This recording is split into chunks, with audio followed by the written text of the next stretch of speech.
بسم اللہ الرحمن الرحیم۔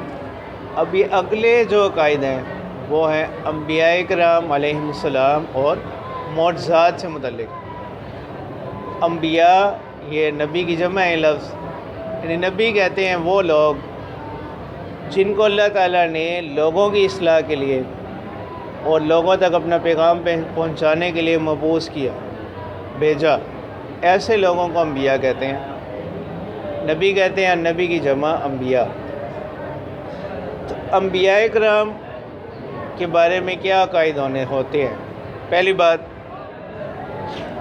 کہ انبیاء کو بھیجنے کا مقصد کیا تھا کہ وہ لوگوں کو کیا کریں، سیدھی راہ کے بارے میں بتلائیں، اور انبیاء ذاتی طور پر جو کچھ اللہ تعالیٰ کی طرف سے ان پر پیغام آتے ہیں وہ پورے کے پورے لوگوں تک پہنچاتے ہیں، اس میں کوئی کمی نہیں کرتے، گناہوں سے پاک ہوتے ہیں۔ پھر بسا اوقات دوسری چیز جو معجزات ہے کہ اللہ تعالیٰ اپنے پیغمبر کی، اپنے نبی کی سچائی کو ثابت کرنے کے لیے ان سے ایسے کام کرواتے ہیں جو بظاہر دوسرے لوگ نہیں کر سکتے، ایسی باتوں کو معجزہ کہتے ہیں۔ ٹھیک ہے، مثلا اب آگ کا کام کیا ہے؟ جلانا، لیکن حضرت ابراہیم علیہ السلام کو آگ نے نہیں جلایا۔ ٹھیک ہے، اسی طرح آپ صلی اللہ علیہ وسلم کے بہت سے معجزات ہیں کہ کم کھانا تھا وہ بہت سے لوگوں کو کافی ہو گیا۔ ٹھیک ہے، بند کنواں تھا، آپ صلی اللہ علیہ وسلم نے اپنا لعاب اس میں شامل کیا تو کنواں کیا، اس میں پانی آنا شروع ہو گیا۔ اس طرح کے بہت سے معجزات ہیں۔ آپ صلی اللہ علیہ وسلم نے انگلی کے اشارے سے چاند کے کیا کر دیے، 2 ٹکڑے کر دیے، ایک مشرق میں اور ایک مغرب میں چل گیا۔ ٹھیک ہے، اور پھر اشارے کیا تو دونوں آ کر واپس کیا مل گئے۔ تو ایسی باتیں جو اللہ تعالیٰ اپنے پیغمبروں سے کرواتے ہیں، اس کو معجزہ کہتے ہیں۔ جس سے حضرت موسیٰ علیہ السلام کا جو عصا تھا، اب وہ کیا کرتے تھے، جتنے بھی جو کچھ بھی جادوگروں نے بنایا وہ ان سب کو کیا ہو گیا، نگل گیا۔ تو اللہ تعالیٰ اپنے بعض اوقات اپنے پیغمبروں کی سچائی کو ثابت کرنے کے لیے لوگوں کے سامنے اس چیز کو ظاہر کرنے کے لیے کہ اللہ کے سچے پیغمبر ہیں، تو اللہ تعالیٰ بسا اوقات ان کے ہاتھوں ایسے امور صادر فرماتے ہیں کہ جو عام عادت کے خلاف ہوتے ہیں، ان کو معجزات کہتے ہیں۔ ٹھیک ہے، اور معجزات کا تعلق جو ہے وہ کس کے ساتھ ہے؟ یعنی یہ معجزے کا صدور ممکن ہوتا ہے، 2 چیزیں ہوتی ہیں، ایک ہے محال، ایک ہے مستبد۔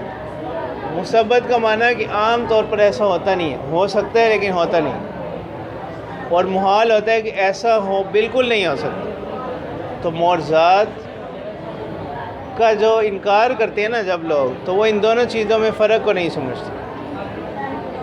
محال اور چیز ہے، اور کسی چیز کا بعید از امکان ہونا یہ اور چیز ہے۔ ان دونوں میں کو جب وہ ایک میں کر دیتے ہیں پھر خرابی آتی ہے۔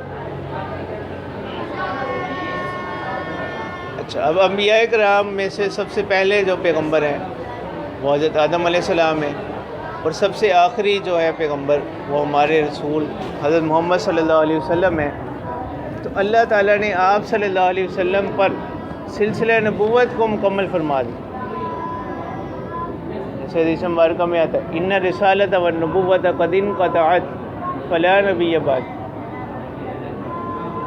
کہ نبوت اور رسالت جو ہے وہ کیا ہوگی، منقطع ہوگی، اب میرے بعد کوئی نبی اور رسول نہیں آئے گا۔ تو ختم نبوت یہ مسلمان ہونے کے لیے بنیادی عقائد میں سے ہے کہ آپ صلی اللہ علیہ وسلم کی ختم نبوت پر کیا رکھنا، ایمان رکھنا۔ ختم نبوت کی معنی کیا ہے کہ اللہ کے پیغمبر صلی اللہ علیہ وسلم کے بعد کوئی نبی پیدا نہیں ہوں گے اور کسی کو نبوت نہیں دی جائے گی۔ تو یہیں سے جواب ہو گیا کہ جو بعض حضرات بھی بالکل سادہ مسلمان ہوتے ہیں ان کو دھوکہ دینے کی کوشش کرتے ہیں کہ حضرت عیسیٰ علیہ السلام آپ کہتے ہیں، احادیث میں آتا ہے، قرآن مجید میں آتا ہے کہ حضرت عیسیٰ علیہ السلام جو ہے قرب قیامت میں ان کا نزول ہوگا، اور دوسری طرف آپ کہتے ہیں کہ آپ صلی اللہ علیہ وسلم جو ہے وہ کہ اللہ تعالیٰ کے آخری نبی ہیں۔ تو ہم کہتے ہیں کہ اس کا جواب یہ ہے کہ اصل میں ہم بھی اس بات کو مانتے ہیں، حضرت عیسیٰ علیہ السلام زندہ آسمانوں پر کیا کیے گئے، اٹھائے گئے، اہل اسلام کا عقیدہ یہ ہے، اور قرب قیامت میں ان کا دوبارہ نزول ہوگا۔ تو ختم نبوت کے معنی ہم کرتے ہیں کہ آپ صلی اللہ علیہ وسلم کے بعد کسی کو نبوت نہیں دی جائے گی، اور آپ صلی اللہ علیہ وسلم کے بعد کوئی نبی پیدا نہیں ہوگا۔ تو حضرت عیسیٰ علیہ السلام کے معاملے میں دونوں کام ہو چکے ہیں، عیسیٰ علیہ السلام کے معاملے میں دونوں کام ہو چکے ہیں، ان کی پیدائش بھی ہو چکی ہے اور ان کو نبوت بھی مل چکی ہے۔ ان کا دوبارہ نزول سے آپ صلی اللہ علیہ وسلم کی جو ختم نبوت ہے اس پر کوئی فرق نہیں پڑتا، اپنی جگہ برقرار ہے۔ قرآن مجید میں انبیاء جو ہے مشہور بعض پیغمبروں کا ذکر بھی ہوا قرآن مجید میں، تقریباً 26 پیغمبر ہیں جن کا قرآن مجید میں کیا ہوا، ذکر ہوا۔ ان میں سے بعض مشہور ہیں حضرت آدم علیہ السلام، حضرت نوح علیہ السلام، حضرت ابراہیم علیہ السلام، حضرت اسحاق علیہ السلام، حضرت یعقوب علیہ السلام، حضرت یوسف علیہ السلام، حضرت اسماعیل علیہ السلام، حضرت موسیٰ علیہ السلام، حضرت ہارون علیہ السلام، حضرت زکریا علیہ السلام، حضرت یحییٰ علیہ السلام، حضرت عیسیٰ علیہ السلام، الیاس علیہ السلام، حضرت یونس علیہ السلام، حضرت لوط علیہ السلام، حضرت ادریس، حضرت ذوالکفل علیہ السلام، حضرت صالح علیہ السلام، حضرت ہود علیہ السلام، حضرت شعیب علیہ السلام، پھر حضرت محمد صلی اللہ علیہ وسلم۔ تو یہ ہے انبیاء سے متعلق ضروری عقائد۔ اب دوسری چیز ہے انبیاء کرام علیہ السلام کی تعداد۔ تو قرآن مجید میں اللہ تعالیٰ فرماتے ہیں وَلَقَدْ أَرْسَلْنَا رُسُلًا مِّن قَبْلِكَ مِنْهُمْ مَنْ قَصَصْنَا عَلَيْكَ وَمِنْهُمْ مَن لَّمْ نَقْصُصْ عَلَيْكَ۔ اے پیغمبر، ہم نے آپ سے پہلے بہت سے رسول بھیجے، ان میں سے کچھ کے حالات ہم نے آپ کے سامنے بیان کیے، اور کچھ ایسے ہیں کہ ہم نے آپ کے سامنے بیان نہیں کیے۔ تو اس لیے انبیاء کرام علیہ السلام کی تعداد کے بارے میں عقیدہ یہی ہے کہ اللہ تعالیٰ نے جتنے بھی پیغمبر بھیجے ہم ان سب پر کیا کرتے ہیں، ایمان لاتے ہیں، چاہے ہمیں معلوم ہے یا نہیں۔ جو ہمیں معلوم ہے ان پر بھی، اور جو پیغمبر ہمیں معلوم نہیں ہے ان پر بھی ہم کیا کرتے ہیں، ایمان لاتے ہیں، اس آیت کی وجہ سے۔ اس لیے 1,24,000 کہا جاتا ہے، اس کو بھی بالجزم کہنا ہے صحیح نہیں، وہ کیا ہوتا ہے، کم و بیش 1,24,000۔ سب انبیاء کرام علیہ السلام سے متعلق تیسرا جو عقیدہ ہے، تیسری بات وہ ہے ان کے درمیان فضیلت دینا۔ انبیاء کرام علیہ السلام کے درمیان فضیلت دینا۔ قرآن مجید میں اللہ تعالیٰ فرماتے ہیں تِلْكَ الرُّسُلُ فَضَّلْنَا بَعْضَهُمْ عَلَى بَعْضٍ۔ اسی طرح سورہ بقرہ میں اللہ تعالیٰ فرماتے ہیں لَا نُفَرِّقُ بَيْنَ أَحَدٍ مِّن رُّسُلِهِ۔ تو اب ایک آیت کی معنی کیا ہے کہ یہ رسولوں کی جماعت ہے کہ ہم نے ان میں سے بعض کو بعض پر کیا دی ہے، فوقیت دی ہے، برتری دی ہے۔ اور دوسری آیت کا معنی کیا ہے کہ ہم نہیں فرق کرتے رسولوں کے درمیان۔ اب بظاہر ان دونوں آیات کا جو مضمون ہے، مفہوم ہے، وہ ایک دوسرے سے مختلف ہے۔ اس میں عقیدہ یہی ہے کہ انبیاء کے درمیان اللہ تعالیٰ نے بعض پیغمبروں کو بعض پر کیا دی ہے، فضیلت دی ہے۔ حضرت محمد صلی اللہ علیہ وسلم کا رتبہ جو ہے، آپ صلی اللہ علیہ وسلم کا جو مقام ہے، وہ تمام انبیاء سے بڑھ کر ہے۔ فاق النبیین فی خلق و خلق ولم یدانوہ من علم ولا کرم۔ قصیدہ برد شریف، ٹھیک ہے، وہ کیا کہتے ہیں، آپ صلی اللہ علیہ وسلم جو ہیں وہ انبیاء کے اندر سب سے برتر ہے، اپنی ذات کے اعتبار سے بھی اور اپنے اخلاق کے اعتبار سے بھی۔ وَلَمْ يُدَانُوهُ مِنْ عِلْمٍ وَلَا كَرَمٍ، کہ علم اور سخاوت کے اعتبار سے کوئی بھی ان کے قریب بھی نہیں، کہ جس طرح آپ کہتے ہیں سب سے اولا و اعلیٰ ہمارا نبی۔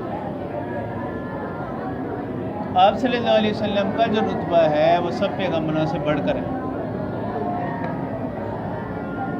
اب رہی دوسری بات کہ انبیاء کے درمیان جو فضیلت دینے سے منع کیا گیا وہ اس اعتبار سے کہ کسی نبی کو اس طرح دوسرے پر فضیلت دینا کہ جس سے دوسرے پیغمبر کی توہین لازم ہے، یہ درست نہیں، کیونکہ مسلمان جو ہے یہ الحمدللہ یہ جس طرح آپ صلی اللہ علیہ وسلم کو پیغمبر مانتے ہیں اسی طرح تمام پیغمبروں کو یہ کیا مانتے ہیں، پیغمبر مانتے ہیں اور ان پر ایمان لاتے ہیں۔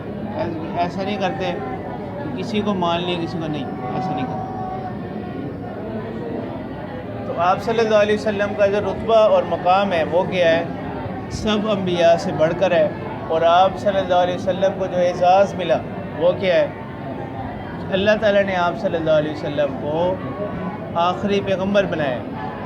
آپ صلی اللہ علیہ وسلم پر نبوت کیا کر دی، ختم کر دی۔ تو اب قیامت تک کے لیے جتنے بھی مسلمان پیدا ہوں گے مرد اور عورت وہ آپ صلی اللہ علیہ وسلم کی امت کہلائیں گے، اور آپ صلی اللہ علیہ وسلم کی امت کی تعداد یہ باقی امتوں سے کیا ہے، زیادہ ہوگی۔ ٹھیک ہے، مشرکین کیونکہ آپ صلی اللہ علیہ وسلم کی کوئی مذکر اولاد وہ بچپن میں ہی انتقال فرما گئے، تو مشرکین آپ صلی اللہ علیہ وسلم پر اعتراض کیا کرتے تھے، آپ صلی اللہ علیہ وسلم کو طعنہ دیتے تھے کہ آپ کیا ہیں، ابتر ہیں۔ ابتر کے معنی یعنی جس کی نسل کیا ہو جائے، ختم ہو جائے۔ تو اللہ تعالیٰ نے آپ صلی اللہ علیہ وسلم کو ایسا اعزاز دیا کہ آپ صلی اللہ علیہ وسلم، کیونکہ جو امت ہوتی ہے وہی پیغمبر کی نسل ہی آتی ہے، آپ صلی اللہ علیہ وسلم کی امت کو اللہ تعالیٰ نے سب سے زیادہ کیا کر دی، بڑھا دی۔ تو یہ اللہ تعالیٰ نے بڑا اعزاز آپ صلی اللہ علیہ وسلم کو عطا کیا، اور یہ ان کا جواب بھی ہو کہ اگرچہ پیغمبر جو ہے نسبی اعتبار سے ان کا کوئی بیٹے جو ہیں بڑے نہیں ہوئے، لیکن ولیکن رسول اللہ، ان کو ہم اس سے بڑا اعزاز دے رہے ہیں کہ یہ کیا ہے، اللہ کے رسول ہیں، وخاتم النبیین، اور سلسلہ نبوت کے خاتم ہیں، آخری پیغمبر ہیں۔ آخری پیغمبر کا مطلب کیا ہے، اب قیامت تک انہی کی شریعت چلے گی، جتنے بھی انبیاء جتنے بھی لوگ آئیں گے وہ کامیابی کا جو مدار ہے وہ شریعت محمدی صلی اللہ علیہ وسلم پر عمل کرنا ہے۔ آخرت کی کامیابی کی بنیاد وہ کس پر ہے، شریعت محمدی صلی اللہ علیہ وسلم پر عمل کرنے میں، اس لیے کہ قرآن مجید میں اللہ تعالیٰ فرماتے ہیں وَمَن يَبْتَغِ غَيْرَ الْإِسْلَامِ دِينًا فَلَن يُقْبَلَ مِنْهُ، جو شخص جو کوئی بھی اسلام کے علاوہ کوئی اور دین تلاش کرے گا تو اس سے ہرگز قبول نہ کیا جائے گا۔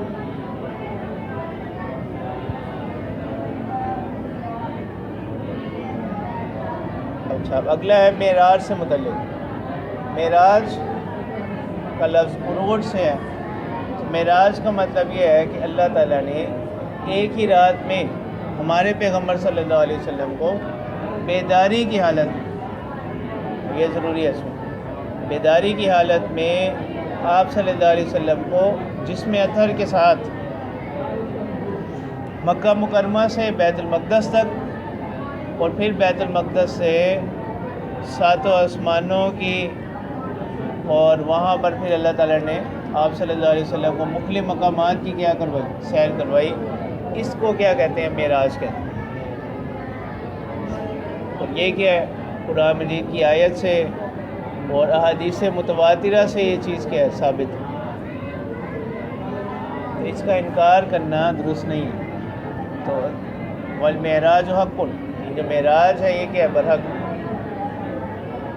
ایک ہی رات میں آپ صلی اللہ علیہ وسلم نے بیداری کی حالت میں اسی جسم اطہر کے ساتھ، یعنی صرف روح کے ساتھ نہیں ہوا، روح مال جسد کے ساتھ، جسم کے ساتھ آپ صلی اللہ علیہ وسلم نے ایک ہی رات میں مکہ مکرمہ سے بیت المقدس، کافی لمبا فاصلہ ہے، پھر وہاں سے ساتوں آسمانوں کی، جنت جہنم کی کیا کی، سیر کی، اللہ تعالیٰ سے ملاقات ہوئی۔ بلکہ جو نماز میں تحیات پڑھی جاتی ہے اس کے بارے میں بھی بعض روایات میں آتا ہے کہ یہ اسی موقع پر آپ صلی اللہ علیہ وسلم کا اور اللہ تعالیٰ کے درمیان جو مکالمہ ہوا یہ وہ ہے، پھر اسی کو کیا کر دیا گیا، نماز کا حصہ بنا دیا گیا۔ نمازوں کی فرضیت جو ہے وہ بھی کب ہوئی، معراج کے موقع پر۔ تو اس لیے عقیدہ معراج جو ہے یہ کیا برحق ہے، اس پر ایمان لانا ضروری ہے، اس کا انکار کرنا یہ کیا گمراہی۔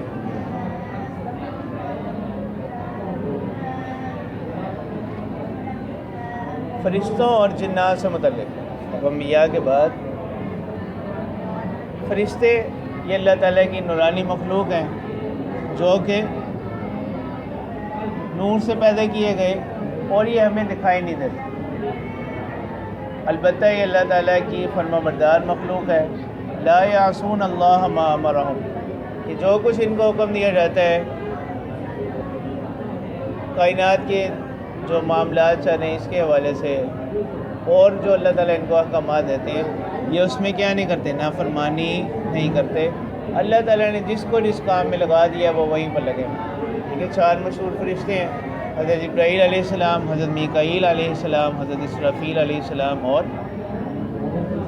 حضرت اسرائیل علیہ السلام۔ اور اسی طرح جو ہے جو فرشتے انسان کے نامہ اعمال کو لکھتے ہیں، کرامن کاتبین، ٹھیک ہے، قبر میں سوال کے لیے فرشتے آتے ہیں، منکر نکیر۔ اس طرح فرشتوں کی ایک جماعت اللہ تعالیٰ کی عرش کو تھامے ہوئے، ان کو کیا کہتے ہیں، حاملین عرش۔ کچھ فرشتے ہوتے ہیں وہ خاص انسان کے ساتھ مقرر ہوتے ہیں کہ جو اس کی حفاظت کرتے ہیں، اس کو نقصان سے کیا کرتے ہیں، بچاتے ہیں۔ دوسری چیز جنات بھی اللہ تعالیٰ کی مخلوق ہے جو کہ ہمیں دکھائی نہیں دیتی۔ ان کو آگ سے پیدا کیا گیا، کن سے پیدا کیے گئے، آگ سے پیدا کیے گئے۔